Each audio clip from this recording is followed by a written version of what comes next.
इसके डोगरी नाम देखिए, ये जो प्लांट आपने हाथ में उठाया हुआ है इसको राठल कहते हैं, रठई कहते हैं, रठियान कहते हैं। और उधमपुर को जाते हुए जगह भी है गांव का नाम नेम्ड आफ्टर दिस प्लांट, रठई है, शिल्लू बकरू। This is new name. बोलते होंगे कौन से लोकेशन में, कुत्ते बोलते कौन से, रामनगर, शिल्लू बकरू, because it's very good fodder for शिल्लू बकरू, इट्स ए गोट फाडर।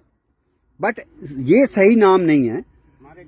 हाँ चलो अच्छी बात है, अच्छी बात है। हम ये नहीं कह रहे हैं सही नाम, मतलब जो ज्यादा प्रचलित है इसके जो वो दिख रहे हैं, राठल, रठेई, रठियान, क्योंकि इन तीनों शब्दों में आपको कुछ कॉमन दिख रहा है। जब बकरवाल बोलता है तो वो बोलता है ये राठल है, रठेई है, रठियान है, और बकरवाल इसका डंडा लेके चलता है। इज वेरी टफ वुड उस, हाँ तो वो काट के भी बकरी को खिला रहा होता है। शिल्लू बकरू अब बना दिया, अब हम उसको क्या करेंगे अगर, लेकिन मैं ऑथेंटिकेट करता हूँ। जैसे अभी आपने बोला तो मैं भी रामनगर का हूँ, मैं जाके 10 लोगों को पूछता हूँ। जब तक मुझे 10 लोग नहीं बताएंगे शिल्लू बकरू तो मैं क्वेश्चन मार्क रखता हूँ कि एक आदमी के कहने से शिल्लू बकरू नहीं होगा। लेकिन अगर 2-4 लोग बोलते हैं फिर मैं मानूंगा कि शिल्लू बकरू, बट मेरे लिए नया शब्द है। अच्छी बात है अगर बोलते हैं तो। इसको जो है ऐसे कहते हैं फ्लूगिया वायरोसा या सेकुरानिका वायरोसा, और यह आंवला ही परिवार का प्लांट है।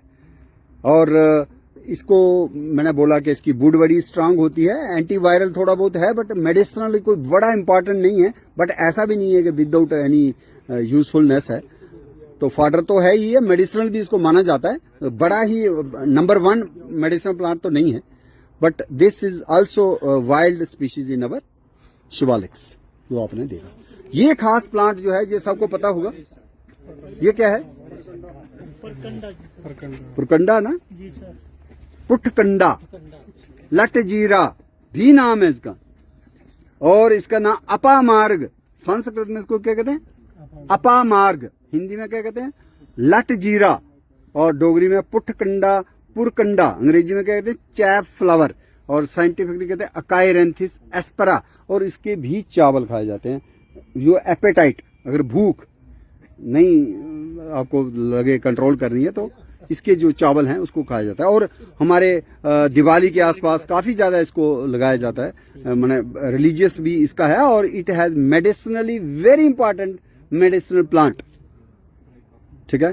तो ये जो है आपका एक बहुत चर्चित कहें हम पौधा जो है इधर लगा हुआ है। और एक ये जो है आप देख रहे हैं गोल गोल पत्ते, ये हार्स फॉडर बहुत बढ़िया है। It's very good, this not horse fodder, elephant fodder, हाथी के लिए। हाथी इसका जो है ना फल पत्ता चाव से खाना चाहता है।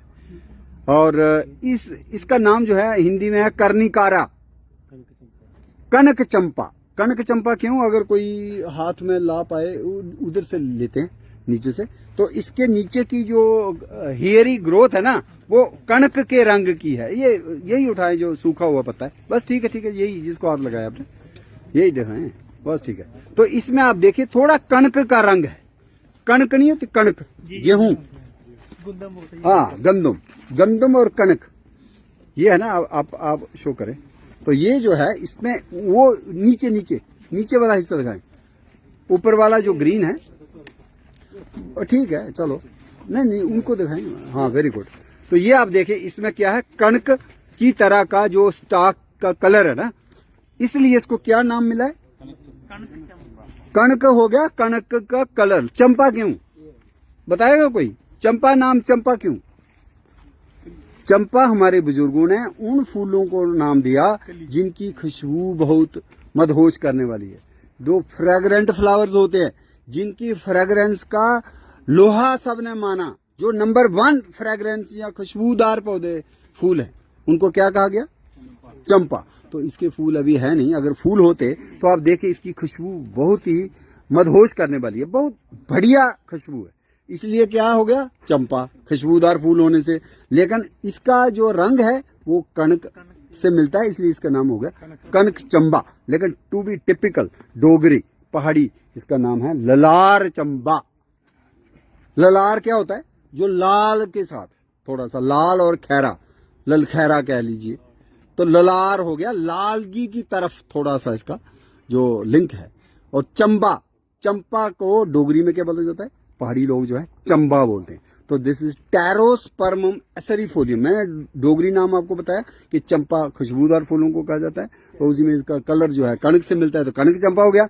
लेकिन अंग्रेजों ने जो बोटानिकल साइंटिफिक नाम देना था, उन्होंने क्या देखा? इसका बीज देखा, बीज, सीड। और सीड डिवीजन बनी हुई है, ये काम उनका है, वो करते नहीं। Seed division Jammu, seed division seed. इसका कैसा सीड होता है? कुछ सीड विंग्ड होते हैं, कुछ विंगलेस होते हैं। इसके सीड कैसे है? देखना पड़ेगा। विंग्ड है, इसके सीड में पंख है, इसलिए टैरो। टैरो का मतलब टैरान, मतलब पंख। ये दूसरी जुबान से लिया गया ना, हमें लगता है यार पता नहीं क्या है वो, इसलिए कि वो ग्रीक वर्ड है। टैरान का मतलब होता है PTERON, मतलब विंग। वो चाहे परिंदे का हो चाहे वो जहाज का हो। तो इसके बीज का है, इसलिए टैरो। पर टैरो जहाज नहीं है, कुछ और नहीं है, स्पर्मम है। स्पर्म, ऐसे तो मेल का स्पर्म हम उसी में अटक जाते हैं, लेकिन बॉटनी में स्पर्म का मतलब सीड हुआ। तभी फूलों वाले पौधों को हम बोलते हैं एंजियोस्पर्म। क्या बोलते हैं? जैसे आम का पेड़ क्या है? एंजियोस्पर्म। चिनार क्या है? एंजियोस्पर्म। पामपोश क्या है? कमल, हमारा नेशनल फ्लावर, एंजियोस्पर्म। और दूसरे होते हैं, उनमें सीड तो होते हैं लेकिन उसमें फल नहीं होता, वो नंगे सीड वाले होते हैं, उनको बोलते हैं जिम्नोस्पर्म। तो कौन सा जिम्नो? जैसे पोस्तुल है, टैक्सस, इफिड्रा है, पाइनस है, देवदार है, फर है, सप्रूस है। अगर आपको ये पूछा जाए कि भाई दुनिया का सबसे ओल्डेस्ट ट्री कौन सा है दुनिया का?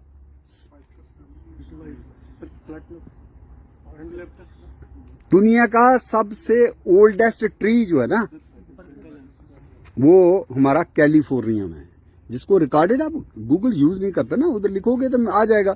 वो एक किस्म का कोनिफरी है, पाइन है। जैसे पाइनस होती है, पाइन, पाइन नहीं पता, चीड़। जैसे जम्मू के इलाके में कौन सी पाइनस है? पाइनस। राक्सबर्गाई। राक्सबर्गाई नाम क्यों?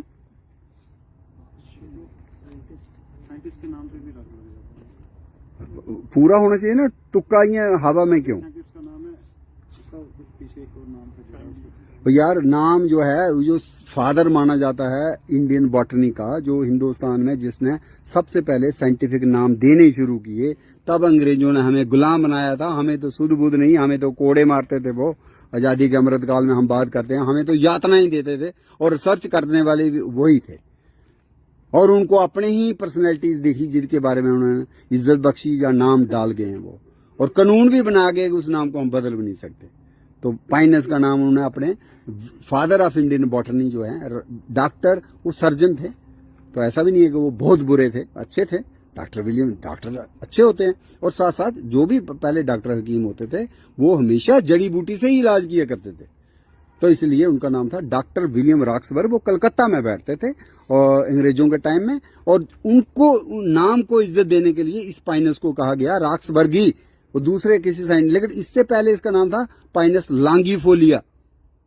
ये भी एक बहुत बड़ी अपनी चलती रहती है, इसको जो मर्जी कहें, पॉलिटिक्स कहें, क्या है कि पाइनस लॉन्गिफोलिया किसी ने नाम दिया, वो क्यों नहीं टिक पाया? उन्होंने कहा नहीं, रॉक्सबर्गी, कि to accord the honour to the father of Indian botany. कौन थे वो?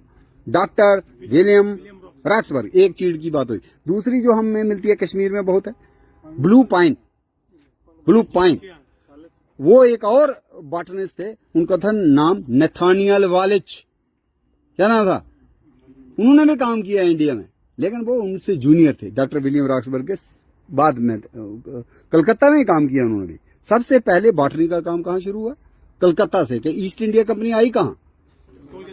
ईस्ट में ही आई ना, जम्मू में तो नहीं पहुंची वो, और आई भी तो बाद में कश्मीर में। तो इसलिए नथानियल वालिच के इज्जत को क्या नाम दिया? बहुत सी स्पीशीज का नाम, जैसे चिखड़ी है, चिखड़ी को भी नाम बोला जाता है वालिचियाना। क्या है वो चिखड़ी का नाम? बगजस, क्योंकि उसके बक्से बनते थे। अंग्रेजों ने कौन सा तीर मारा है? उन्होंने बोला कि इंडियन लोग जो हैं, पहाड़ी लोग, हम उसके बक्से बनाते हैं, बढ़िया बढ़िया बक्से, संदूक। उन्होंने बोला बगजस, बक्से से ही बगजस नाम दे दिया, न सिर न पैर। लेकिन कोई बात नहीं, अब दे दिया है तो उसको इज्जत करनी पड़ेगी। बगजस। और फिर वालिच, वो जिन्होंने अभी तरह जड़ी बूटियों का काम किया, विलियम रॉक्सबर्ग के बाद नथानियल वालिच, इसलिए उसका नाम हो गया वॉक्सस वालिचियाना। ठीक है, तो तीसरी एक और मिलती है किश्तवाड़ से, कौन है आप में, तो किश्तवाड़ में एक खास पाइनस मिलती है जो इधर नहीं मिलती, जो कश्मीर में नहीं मिलती या जम्मू में नहीं मिलती, उधर मिलती है। बताओ। और यही यार वो तो बात हो गई, कायल यही है वालिचियाना। किश्तवाड़ में थोड़ा पीछे जाओ ना, पाटर की तरफ। हाँ यार, ये तो आपसे उम्मीद थी, थर्ड बोला ना मैं, आपने सुनी नहीं हमारी कहानी। हमने 2 पाइनस की बात कर ली, रॉक्सबर्गाई की कर ली, वालिचियाना की कर ली। हाँ, तो वो कौन सा पाइनस है? हाँ, वो जिराडियाना एक कौन थे, जर्मन। आपको पता है फॉरेस्ट्री में अंग्रेजों ने भी बड़ा किया है, but Germans were the Pioneers, है ना।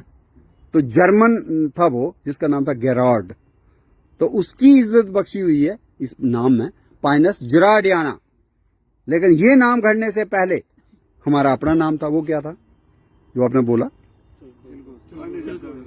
यार? ये तो उन्होंने दिया ना, हमारा अपना नाम क्या है? चिलगोजा। क्यों कहते हैं चिलगोजा? इसलिए चिलगोजा। मतलब क्या होता है? चिल क्या होता है? चिल्ले कलां होने वाला है वो कश्मीर में। नहीं नहीं, कश्मीर में चिल्ले कलां होने वाला है। अभी भी आपको क्लू नहीं मिला। चिल का मतलब क्या होता है? चिल्ले कलां। सर्दी हम ऐसे लेते हैं, चिल्ले का मतलब ये नहीं होता। पर्शियन आती है कि नहीं आती है आपको? चिल्ले का मतलब होता है 40 दिन का पीरियड है। 40 दिन जो ठंड पड़ती है उसको कहते हैं चिल्ले कलां। इसलिए जो हमारा बुजुर्ग था पहाड़ी इलाके में, जहां चिलगोजा होता था, वहां पे जिसने स्टडी किया, अफगानिस्तान में भी होता है, हिमाचल में भी होता है, उसने काउंट किया। चलो उसको तो लगाया, ये चिलगोजा की बात हो रही है। तो इसमें 40, उसने कोण में से जो सीड की काउंटिंग की, वो उसको 40 लगी। जरूरी नहीं है 40 ही हो, 42 भी हो सकते हैं, 38 भी हो सकते हैं, पर एक अंदाजा लगाना कि इसमें कितने बीज होते हैं यार, 40 के करीब निकलते हैं। 40 इज ए कॉमन नंबर जो उसको लगा, जो उस पुराने बुजुर्ग को लगा। तो 40 सीड वाला कोण होने से गोजा जो है, ये भी शब्द जो है एक किस्म का पॉकेट हो गया, कंटेनर हो गया, एक किस्म की कोई चीज होगी जिसमें 40 चीजें हैं, है ना, इसलिए चिलगोजा नाम पड़ा है।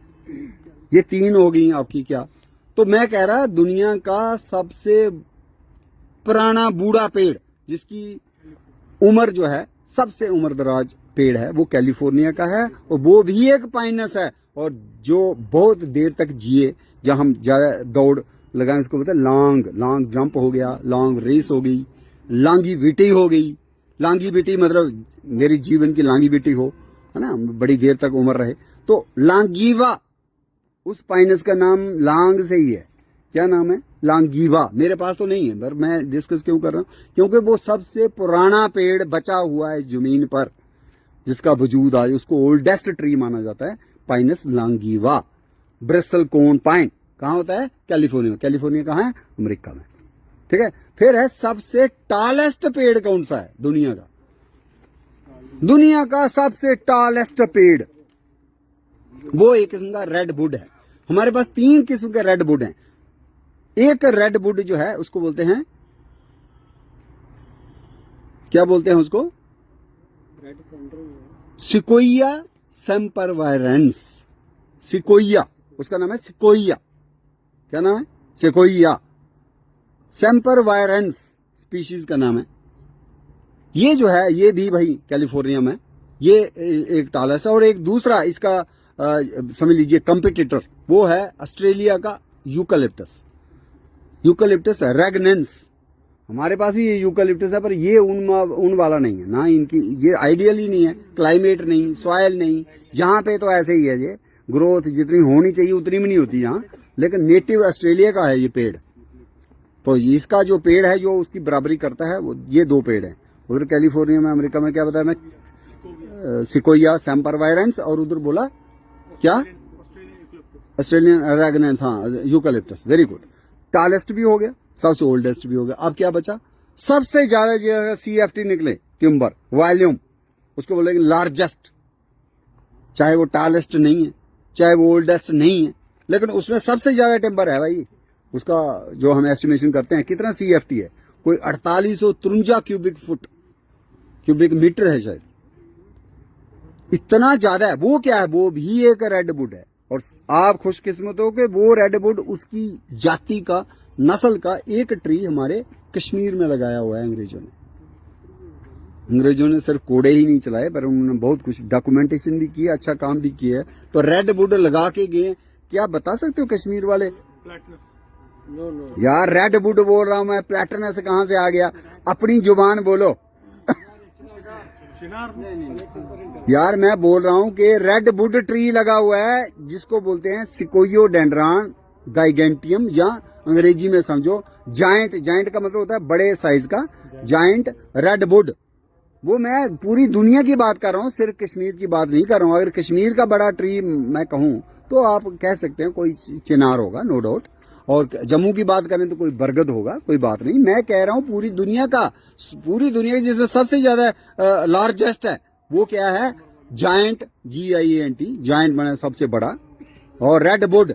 और उसका एकमात्र, हालांकि 2 लगाए थे अंग्रेजों ने, लेकिन एक ही बचा है, टंगमर में लगा है। और पता नहीं आप में से कोई गया है कि नहीं, यारिका फार्म है, यो पहले फॉरेस्ट का होता था। हमने अपनी चीजें सौंप दी हैं दूसरे डिपार्टमेंटों को, और वो उसको मेंटेन भी कर रहे हैं, और नाम भी उन्हीं का हो रहा है। टूरिस्ट जाते हैं तो वाह भाई भी उन्हीं की होती है, लगाया वो फॉरेस्टर ने है। ना रेडवुड आप दूसरे ढंग से आप बोल रहे हो, किसी की येलो वुड, किसी की व्हाइट वुड, उससे मुकाबला नहीं करना है। एक पेड़ का ही नाम रेडवुड है, वो जिम्नोस्पर्म है। रेडवुड का मतलब लाल लकड़ी नहीं है, ठीक है ना? तो रेडवुड जो है सबसे बड़ा, सिकोयोडेंड्रॉन गाइगेंटियम जो है वो लार्जेस्ट ट्री है, सबसे ज्यादा वॉल्यूम वाला ट्री है ऑन दिस अर्थ। तो 3 पेड़ कोई मुश्किल नहीं है याद रखना। सबसे टॉलेस्ट कौन सा, सबसे ओल्डेस्ट कितना है, सबसे लार्जेस्ट कितना है? तो हमारे JNK में कोई नहीं है स्वाय उसकी मिसाल देने के लिए। एक रेडवुड है, एकमात्र रेडवुड, पूरे एशिया में नहीं है। आप ये बोलेंगे कहीं और लगा, कहीं नहीं है एशिया में, है ही वो अमेरिका का प्लांट। तो वो एक लगा हुआ है, हमारे यूरोप में भी इंट्रोड्यूस किया, लेकिन जम्मू कश्मीर रियासत में, कश्मीर में टंगमर के पास यारिका फॉर्म में ये खास ट्री है। Thank you very much. जैसा मैं बात कर रहा था, देखो फॉरेस्ट डिपार्टमेंट ने ये बख्शी है इस मुहिम को, जो 13 साल पुरानी है, और जिसका 13 साल के 1430 वाली जो इंटरेक्शन है, उसमें PCCF, आप जम्मू कश्मीर गवर्नमेंट खुद आए और उन्होंने इसको माइलस्टोन को अनवील किया। और ये प्रोग्राम ऐसे मौके हो रहा है जब ग्लोबल लेवल पे, जो मैं बताया COP, कॉन्फ्रेंस ऑफ पार्टीज का, अभी 30 नवंबर से लेके 12 दिसंबर तक ये मेला लगा। वहाँ मोदी जी भी गए थे, और आपस में खींचातान हुई। और खास करके जो पेट्रोल बेचते हैं मुल्क, उन्होंने रजिस्ट किया कि हम नहीं बंद कर सकते पेट्रोल। फेज आउट होना मतलब हमारी इकानमी डूब जाएगी, हम गरीब हो जाएंगे, तिजारत है। और इसके ऊपर बड़ा गर्मा गर्म बहस हुई। फेज आउट शब्द लिखना था, phase out the fossil fuels. ये वाली बात पे इतना तकरार हुआ कि बाद में फेज आउट शब्द को हटाना पड़ा। आसान नहीं होता, नहीं मानेंगे कोई तो क्या करें। कुछ 2 खेमे होगी। कुछ कह रहे थे क्या लिखना है कि हम कमिट करते हैं देश सारे, तो phase out the fossil fuels consumption. क्यों? ताकि कम कार्बन हवा में गंद जाए, और ग्लोबल वार्मिंग का जो खतरा है और जो टेम्परेचर बढ़ रही है उसको थोड़ा हम नकेल कर सकते। लेकिन नहीं सहमति बनी। फिर क्या लिखा होगा अंदाजा लगाइए। फिर बड़ी मुश्किल से बीच बचा करके वो एक किस्म का समझ लो ये व्हाइट वॉश ही हो गया, कैमोफ्लाजिंग ही हो गई। उन्होंने कहा, इसको लिखते हैं transitioning of fossil fuels use consumption. Fossil fuels को फेज आउट करने का शब्द उनको बड़ा भारी लगा। नहीं। फिर क्या लिखा? ट्रांजिशनिंग मतलब ग्रीन एनर्जी को थोड़ा थोड़ा आहिस्ता आहिस्ता से, जैसे जैसे ग्रीन एनर्जी के चीज़ें चल पड़ेंगी, इलेक्ट्रिक से सारा गाड़ियाँ चलेंगी, ये वो ऐसा ऐसा करेंगे, लेकिन उनको हो सकता है अपनी इकॉनमी किसी और तरीके से पैसा आने लगेगा तो शायद वो तेल बेचना थोड़ा सोचेंगे, पर अभी वो सोच नहीं पाएंगे। अब वो कहते हमने नहीं, है ना। तो कई किस्म फिर एक लॉस एंड डैमेज तो हो रहा है, बड़े गरीब मुल्क हैं और जो परेशानी है क्लाइमेट चेंज की उसके चलते कहीं फ्लड हो रहे हैं, हमने देख लिया, उत्तराखंड में देखा, सिक्किम में देखा, हिमाचल प्रदेश में देखा। तो लॉस ऑफ प्रॉपर्टी, चाहे वो अभी चाहे ब्रिज टूट जाए, चाहे लोगों की गाड़ियां बह गई, ऐसा भी अपने मंजर देखा, तो लॉस हुआ कि नहीं हुआ और डैमेज हुआ कि नहीं हुआ, उसकी भरपाई कौन करे। आप बोलोगे यार जिस देश में नुकसान हुआ वही करे, क्लाइमेट चेंज में ऐसा नहीं है, यूनाइटेड नेशन में ऐसा नहीं है भैया। सबसे ज्यादा खपत जो पेट्रोलियम की है या ये जो टेक्नोलॉजी की जो ऐशो आराम की जिंदगी हम लेना शुरू कर लिए, ये वेस्टर्न जो देश है, अमेरिका हो गया, यूरोप हो गया, इनका ज्यादा कंट्रीब्यूशन है इस हवा को आलूदगी की तरफ धकेलने में, या जो कार्बन डाइऑक्साइड का हम कह रहे हैं ज्यादा मिकदार हो गई है, क्लाइमेट चेंज को बिगाड़ने में उनका ज्यादा रोल है, रादर दैन एक पुअर कंट्री से इंडिया या हमारे से भी पुअर हैं अफ्रीका के बहुत से देश, उन बेचारों को लॉस हो रहा है, उनकी चीजें में डैमेज हो रहा है, उसकी भरपाई वो ही क्यों करें, वो क्यों नहीं करें कि जिन्होंने इस हद तक पहुंचाया इस एनवायरनमेंट को, वहां पे भी खींचातानी, उनको फंड देने। तो लॉस एंड डैमेज के लिए फंड, ये थोड़ी बहुत प्रोग्रेस हुई, वो माने, अब माने हैं, लेकिन फिर वहां इलेक्शन हो जाती है, एक प्रेसिडेंट होता है, ट्रंप साहब कुछ कहते हैं, ट्रंप साहब जो है निकल भी गए थे पेरिस समिट से, उन्होंने कहा नहीं नहीं ये हमारी इंडस्ट्री के लिए ठीक नहीं है, लेकिन जब बाइडेन आए तो वो फिर एंटर हो गए। अब पैसे की जो कमिटमेंट है, अगले साल फिर इलेक्शन है, फिर दूसरी की सरकार आएगी, दूसरा प्रेसिडेंट होगा, one can change the policy. तो यूनाइटेड नेशंस थोड़ा कमजोरी है, जैसे मैं कह रहा हूं अपने आप को बायोडाइवर्सिटी अवेयरनेस है, लेकिन मैं भी कमजोरी हूँ, तो वही है हमारी भी पीसीसी साहब ने आज सुन ली, अदरवाइज कम ही सुनते, क्या करेंगे। लेकिन जद्दोजहद छोड़नी नहीं है, आपको अपना छोटा सा डोमेन आपका हमेशा रहेगा। हो सकता है आप पीसीसी लेवल पे ज्यादा चेंज नहीं ला पाओ, लेकिन आपकी एक छोटी सी यूनिवर्सिटी अगर गार्ड होगा, उसका कोई ना कहीं निकल बीट तो होगी, कोई कंपार्टमेंट्स तो होंगी, उसमें वो नॉलेज ही इकट्ठा करता है या डाटा ही करता है, इतना ही करता है कि भाई रोज सुबह किसी जगह पे खड़ा हो जाए इस नाले के बाद, भाई रोज कितने प्रोटे जाते हैं, कितने जो फ्यूल वुड के गड्ढे जाते हैं, पहले या आपका फ्यूल वुड है या ग्रास है, 10 या 50 जो है हमने काउंट किए आज। इसका मतलब अगर 50 गड्ढे हेड लोड जा रहा है किसी चीज का, हो सकता है तो महीने में कितने हुए और साल में कितने हुए, ये डाटा भी यूजफुल है। अगर आपको लगता है कि मैं ज्यादा कुछ नहीं कर, आप डाटा ही छोड़ के जाएं और फिर थोड़े से और एक स्टेप लें, आप उसको लिखित रूप में भी डाल दें अपने अफसर को, और फिर आपको लगता है कि इसमें ये होना चाहिए, स्मगलिंग हो रही है, ये हो रही है, सो एंड सो, थोड़ी और हिम्मत हो, आप उनके नाम भी दे सकते हैं, जनाब इस पूरे गांव में ये 2 लोग हैं जो स्मगलिंग में मुलविस, एक्शन हो या ना हो, पुट इन राइटिंग, मरता नहीं कर वो रहेगा। आहिस्ता आहिस्ता मीडिया को अप्रोच कर सकते, आप में जुनून होनी चाहिए। पहले आपको लगेगा यार मुझे फर्क नहीं पड़ता, मैंने कोई ठेका नहीं लिया हुआ है, तो होने दो जो होता है, तो ठीक है यार, थोड़ा सा वो बेचारा मुझे भी दे देगा, कमीशन कहो उसको या कुछ कहो, तो I will not take action, तो ऐसा हो जाता है। लेकिन जरूरी नहीं है आपका बिल्कुल हेड ऑन कोलिजन हो, लेकिन छोटी सी चेंज लाने के लिए आपको स्टेप वाइज भी चलना पड़ेगा। तो कैसा हालात हैं और उन हालात को देखते हुए जो आप एक्शन कंट्रीब्यूट कर सकते हैं उतना करिए, तो वो भी आप में बहुत बड़ी जो है मुझे लगता है एक कंट्रीब्यूशन रहती है। तो बायोडाइवर्सिटी का सिंपल है कि ट्रेडिशनल नॉलेज जो है उसको जरूर आप अपने अपने खित्ते में, अपने अपने इलाके का जो भी ट्रेडिशनल नॉलेज है जो लोगों ने दिया है, उसको एक आप डॉक्यूमेंट करने की भी बात होनी चाहिए, वर्किंग प्लान में भी होना चाहिए। बायोडाइवर्सिटी पीपल्स बायोडाइवर्सिटी रजिस्टर बनाने की जो बात हुई है वो बने भी हैं, लेकिन जब मैं कहता हूँ मेरे सामने बड़े कम आते हैं। मैं कहता हूँ यार मुझे एक बायोडाइवर्सिटी रजिस्टर दिखा दो ताकि मैं देखूँ क्या शूट गया और क्या इसमें रखा है, नागलच लिखा के नहीं लिखा, उल्टोंच लिखा के नहीं लिखा, लेकिन वो बात बनती नहीं क्योंकि हमारे लेवल पे चीजें आती नहीं और हर बीएमसी के लेवल पे आप लोग पहुंच पाओगे, आप कहीं ना कहीं अपने इलाके में, तो आप उसको ही इम्प्रूव करो, तो ये भी आपकी कंट्रीब्यूशन। किसी पर्टिकुलर जगह में आप नर्सरी में देखते हो भाई, ये रेयर प्लांट है, मेडिसिन प्लांट हो या दूसरा हो, ये एंडेमिक है। एंडेमिक मतलब सिर्फ यहाँ की लोकेशन में है और दूसरी जगह नहीं, उसको बोलते हैं एंडेमिक। या टी है, टी मैंने थ्रेटन, तो ये आपको पता होना चाहिए, RET स्पीशीज इनको कहा जाता है। RET का मतलब हो गया रेयर, एंडेमिक एंड थ्रेटन।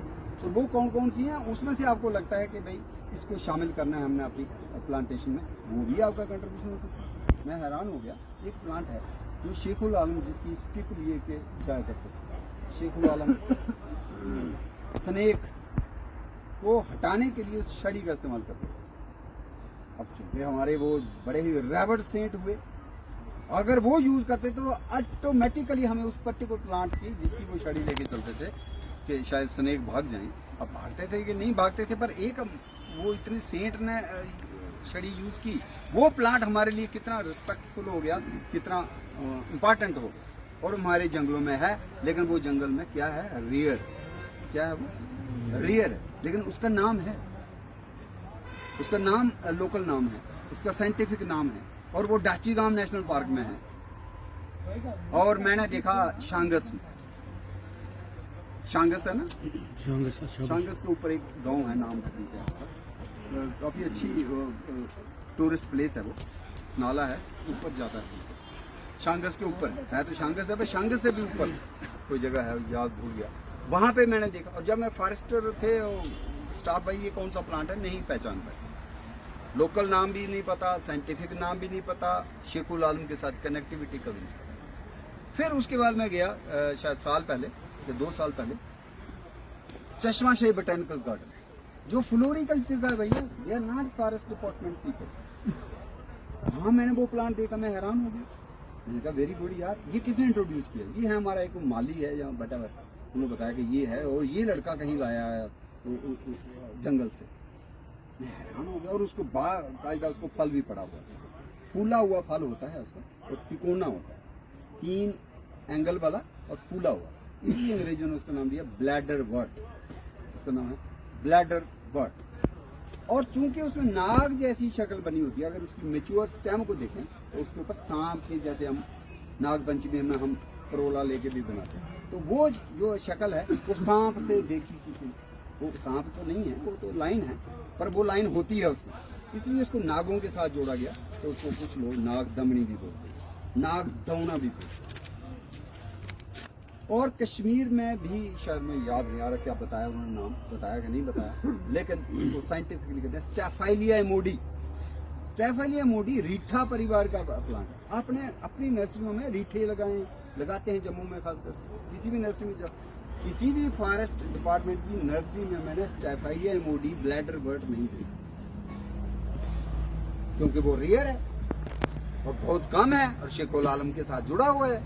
लेकिन फ्लोरिकल्चर डिपार्टमेंट में एक बुश इतनी बड़ी हो गई है, वो लगाओ। अगर वो लगा सकते हैं, फ्लोरिकल्चर वाले लगा सकते हैं, तो फॉरेस्ट डिपार्टमेंट को कौन रोकता है? अगर आप अपनी नर्सरी यहाँ भी काम करोगे, ये भी आप कर दो, तो this is also an contribution, जिसको सजदा किया जाएगा कि आपने किया। मैं भी नहीं करवा पाया, कई बार मैं बोलता, मैंने परेशानी ना, कोई कहेगा सीड लाना पड़ेगा, हो सकता है कच्चा सीड लिया है वो जर्मिनेट नहीं करेगा, और आपको जल्दबाजी भी होती है कि आपको प्लांटेशन करनी है। आप जो प्लांट जर्मिनेट हुआ, जो नर्सरी में स्टॉक है, प्लांटेशन उस वक्त वही लगानी है। लेकिन फिर भी आप अगर चाहा हो, थोड़ा बहुत टाइम जो है RET स्पीशीज को देंगे।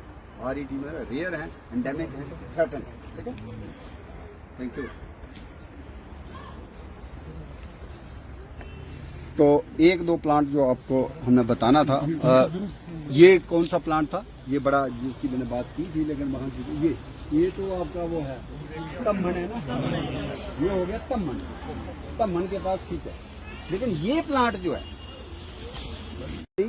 इसका कंसेप्ट क्या था कि हम इनोवेट तरीके से, नहीं ताकि लोग मेरी बात सुने। लोग क्यों सुने भाई बात, तो लोगों को कैसे कैच करना है, उसके लिए हमने चुना मॉर्निंग वॉकर्स वाला टाइम, सुबह सुबह। और कहाँ जाते हैं वो मैंने देखा, जम्मू शहर में सर्दियों के दिन थे तो जम्मू यूनिवर्सिटीज बैठा, एक तो सीधी सड़क है, और वहां पे मॉर्निंग वॉकर्स आए होते हैं, मॉर्निंग वॉकर्स में भी 100 अभी होते होंगे। तो हमने कहा कि हम उनके बीच में चले जाएंगे। लेकिन जब 8 बजे गए, कैसे लोगों को कहना है, हमने कोई पहले से उनको इन्विटेशन थोड़ी दे रखा है। आई डोंट नो कौन है ये मानी वाकर, उनका मोबाइल नहीं है। तो जब हमने बात शुरू की तो हमने मीरा साहब स्कूल के ट्रेनीज को, क्योंकि मैं वर्किंग प्लान का कंजर्वेटर था और जहां मेरा चल पाता था थोड़ा सा कि मेरे कहने पर लोग आ जाते, और ऐसे भी आपके इसका हिस्सा है आपकी ट्रेनिंग का टू नो फ्लोरा फाना, तो मैंने बुलाया फॉरेस्ट ट्रेनिंग को मीरा साहब से 19 दिसंबर 2010। वो अभी होंगे कहीं ना कहीं, मिलेंगे आपको। हाँ आप तो हो ही, आपने छोड़ा नहीं, बट आपको अपने कोपवाड़ा में भी हो सकता मिले, कहीं और भी मिले। उनको बुलाया और जब हमने प्रोग्राम ऐसे शुरू कर दिया, प्रोग्राम ये शुरू कर दिया, पेड़ों की बात हो रही है, तो आहिस्ता आहिस्ता जो मॉर्निंग वॉकर्स थे वो दे स्टार्टेड असेंबलिंग, ये क्या कह रहे हैं, वो मन में थोड़ा। और जब उनको लगा मेरी बात में कुछ दम है, जब उनको नई बात लगी, जैसे हमने जियो पोता की बात की, महाराजा गुलाब सिंह के साथ जोड़ा, वही बात कर रहे थे, तो उनको शौक हो गया। और then there were about 70 people if I remember.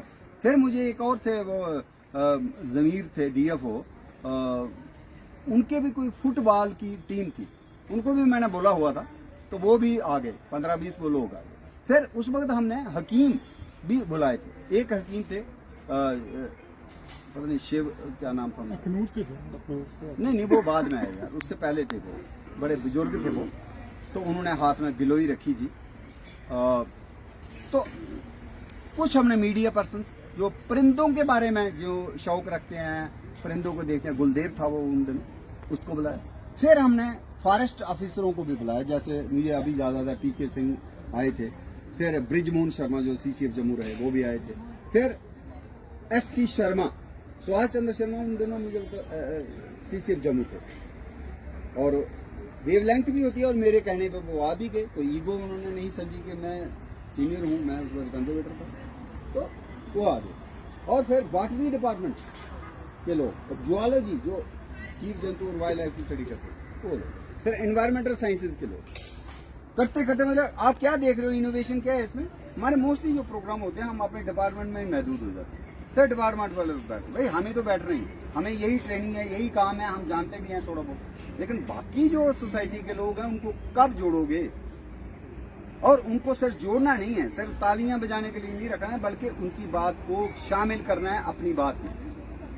Tree talk में इसलिए हमने कोई स्टेज नहीं रखी, और हमने आपको भी कह देना कि आप परिंदों के बारे में जानते हो, अब बताइए। आप हकीम हो, आप अपने हिसाब से बताइए। कोई राइटर है, कोई पोइट है, आप कविता नज़म सुनाइए। तो इस तरह से हमने एक गैलेक्सी को जोड़ा, एक पर्टिकुलर प्रोग्राम, और 1 महीने का प्रोग्राम हमने पहले ही एक्सेलशियर में दे दिया, मीडिया में, कि इस संडे को हो रहा है प्रोग्राम, नॉट वर्किंग डे। वो मुझे पहले ही डर था कि दूसरे दिन शायद लोग नहीं आ पाएंगे ना, ऑफिस का भी परेशानी होती, संडे को रखा था। तो हर संडे को कहाँ हम जाएंगे, अगले संडे को कहाँ, उसके बाद कहाँ। सेकंड जो है 19 के बाद 26 आया, तो हमने मांडा में किया। तो उसके बाद थर्ड नहीं, इट वॉज सेकंड जनवरी 2011, वो कहाँ किया, यहाँ युवानी याद है वो डे, है ना। पहला कहाँ किया, पहला किया university of Jammu, second Manda wild life sanctuary, third यहाँ। फिर आस्ता आस्ता उसके बाद हमने मीरा साहब, शायद इट वाज दूमी में भी काफी बड़ा, दूमी में भी हुआ या दूमी में ही था शायद, 9 वाला बहुत ज्यादा धुंध थी, बहुत ज्यादा धुंध थी, और वहाँ पे भी 100 लोग या 150 लोग। और मुझे याद आता है हमने कहा कि भाई ठंड के दिन है, और जब यहाँ थे हम कि थोड़ा सा हलवा तो नहीं मैंने बोला, चाय, खासकर मैंने बोला जो अफसर आएंगे थोड़े, तो उनके लिए चाय का प्रोग्राम होगा। कैन यू बिलीव इट, उस वक्त भी मैं कई बार बोला था कि जो हमारा फॉरेस्ट का तंत्र है, उन्होंने कहा जी पॉसिबल नहीं है, क्योंकि सुबह 8 बजे हमारा माइंड सेट है, 10 बजे दफ्तर खुलता है, बट ठीक है, नहीं हो पाता तो क्या करना, 8 बजे प्रोग्राम है। और जब प्रोग्राम चल रहा था, एक सरदार जी मेरे कान में कहते हैं कि जनाब मैंने नहीं उसको बोला, चना और चाय। तो मैं हैरान हो गया, आदमी 70 हैं। मैंने कहा आप कहाँ पूरी करोगे भाई, कितनी लाए हो, अच्छा नहीं लगता मैं चाय पीऊँ और आप लोग देखते रहो। कहते नहीं, मैं सबके लिए लाया हूँ। कुछ वैसे मतलब आप देखिए कि सोसाइटी किस तरह से आपको मदद कर सकती है, शाना बेशाना आप में शामिल होकर आपकी मुहिम को आगे ले जाती है, प्रोवाइडेड हम उनको इज्जत दें, प्रोवाइडेड हम उनको जोड़ें, साफ सुथरे मन से वो वाली चीज लेते हुए इसी तरीके आपको हमने खाली किया। और जून मई का महीना आ गया, कुछ लोग होते हैं जिनको कुछ भी करें, किसी ने खाना कोशिश कर दी, जैसे गवर्नमेंट के बड़े रिसोर्सेज जाया हो रहे हैं शायद इस पर्पज के लिए, तो बंद करो जी। और याद आता है उस वक्त पीसी से उनकी चिट्ठी भी मेरे पास है, उन्होंने कहा इसे ट्रीट आपको बंद करो। भैया संडे को हो रही है, हम अपने घर का टाइम जाया कर रहे हैं, और लोग जो आते हैं बेचारे उनको समझा रहे हैं पेड़ों के बारे में, लेकिन अब order is order, he was the PCCR, बंद करनी पड़ी। तो एक दूरदर्शन में संजीत खजूरिया होते थे, वो न्यूज देखते थे, और वो मेरे भाई की बैचमेट भी थी, और उनको पता था इस मुहिम का। और यू बिलीव इट, मैंने नहीं कहा उनके ठीक सुन रहे, उनके मन में यार ये प्रोग्राम क्यों बंद हो गया। मैंने कहा हमारे तिवाड़ी जी हैं, उन्होंने दे दिया ऑर्डर को, तो क्या करेंगे, बड़ा मुश्किल है। तो वो मेरे बिना बताए वो ही अप्रोच द देन मिनिस्टर जो थे मियां अल्ताफ, उनके चैम्बर, और मीडिया वालों के साथ बड़ा मुश्किल है मिनिस्टर को, खबर वही लगाता है ना। हर आदमी चाहता है कि मीडिया में मेरी अच्छी खबर है, तो मीडिया वाले को नाराज करना तो उनके पास, मुझे नाराज तो कर ही सकते थे, कहीं से मिनिस्टर आई में conservator, chief conservator, doesn't matter, मेरा नाराज होना, और मैं कुछ कर नहीं सकता था उनके साथ कोई किसी किसी का कोई वाद विवाद आर्ग्यूमेंट, लेकिन उन्होंने किया। और मुझे उनके ऑफिस सेक्शन से फिर फोन आता है, कल की आपकी अपॉइंटमेंट है 4 बजे, यू मीट द मिनिस्टर। मैं अच्छा मुझे समझ नहीं आया क्या चक्कर है। फिर देन मुझे बता भी दिया गया, तो संजीव जी ने बताया कि मेरी बात हुई है मिनिस्टर से, और आप ट्रीट शुरू करोगे, लेकिन आपको बुलाया, आप जाइए उनके पास। जाना मिनिस्टर तो ऐसे भी बुलाए, कभी जाना ही पड़ता है। तो गया, तो पहला उन्होंने कहा कि ओपी शर्मा ट्रीट शुरू करो। इतनी उनके ऊपर एक किस्म का मोटिवेशन कहो या प्रेशर था या मजबूरी, मैं नहीं कहता क्या था, पता नहीं, वही जाने। उन्होंने कहा ट्रीट शुरू करो। मैं पीसीसीएफ का ऑर्डर है, तो पीसीसीएफ के ऑर्डर को फिर हमने दरकिनार करके इसको शुरू किया। और मीनवाइल कश्मीर के ग्रेटर कश्मीर में खबर छप गई, लोग थोड़ी सी बात सुनते हैं और सही ढंग से कन्वे नहीं होती है ना, इसके बीच में आप तोड़ सकते हैं, बंद करके ना, सो दैट बड़ा लंबा हो जाता है।